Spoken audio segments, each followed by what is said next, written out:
আল্লাহ পাক প্রশ্ন করেন, ও আমার ফেরেশতারা, তারা কি আমার জাহান্নাম দেখেছে নাকি? ফেরেশতারা বলে, রব্বুল আলামিন, তোমার জাতির কসম করে বলি, ওরা তোমার জাহান্নাম দেখে নাই। আল্লাহ পাক বলেন, যদি তা দেখতো তাহলে কি হতো?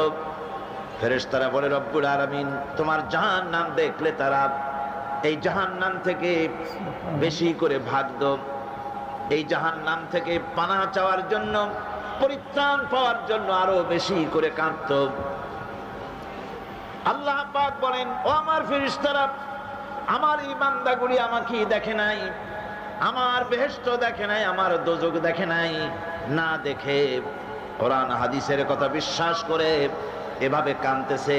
তোমরা সাক্ষী থাকো, ওই মজলিসে উপস্থিত সমস্ত লোকগুলিকে আমি রব্বুল আলামিন মাফ করে দিলাম। তোমরা সাক্ষী থাকো।